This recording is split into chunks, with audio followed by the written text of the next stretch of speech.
Sophie Zebel n'est pas ici en touriste. Cette Française arrivée il y a 2 ans de la région bordelaise est étudiante. Effrayée par les 25% de chômage des jeunes en France, elle a préféré fuir le pays avant même de se retrouver sur le marché de l'emploi, histoire de s'offrir un avenir devenu, selon elle, bien sombre dans l'Hexagone.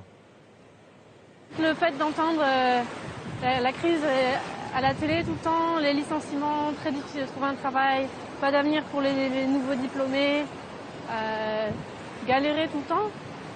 Du coup, l'Australie, c'est facile de trouver un travail, la vie est plutôt facile et les gens sont souriants et sont beaucoup plus heureux ici.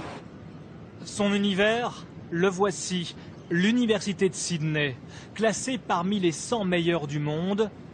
Elle forme depuis 2 siècles des bataillons d'étudiants. Je fais marketing et business international. Ah, et en marketing, tu fais quoi ce semestre? Brand management, Ouais. marketing communication. Sur le campus de Sydney, ils sont une centaine d'étudiants français. En 5 ans, leur nombre en Australie a explosé, 100% d'augmentation. Ils sont désormais plus de 2000, attirés par un marché de l'emploi dynamique, mais aussi l'incroyable cadre d'études. Un esprit sain dans un corps sain, une vingtaine de terrains de tennis, 2 piscines et des hectares de parcs arborés.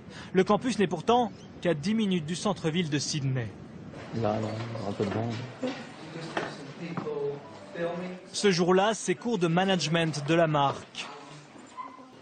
Mais voilà, Sydney est la 3e ville la plus chère du monde, derrière Tokyo et Osaka au Japon. Sophie doit donc travailler comme l'immense majorité de ses camarades australiens. Hey guys, how are you? Je cherche un travail, donc je vous apporte mon CV. Je m'appelle Sophie. Je suis disponible tous les soirs, sauf le mercredi.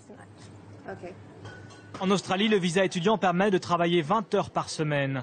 Ici, Sophie pourra gagner jusqu'à 18 € de l'heure. Si je travaille 20 heures ici par semaine, ça fera environ 400 $, plus les pourboires. Donc ça dépend des semaines.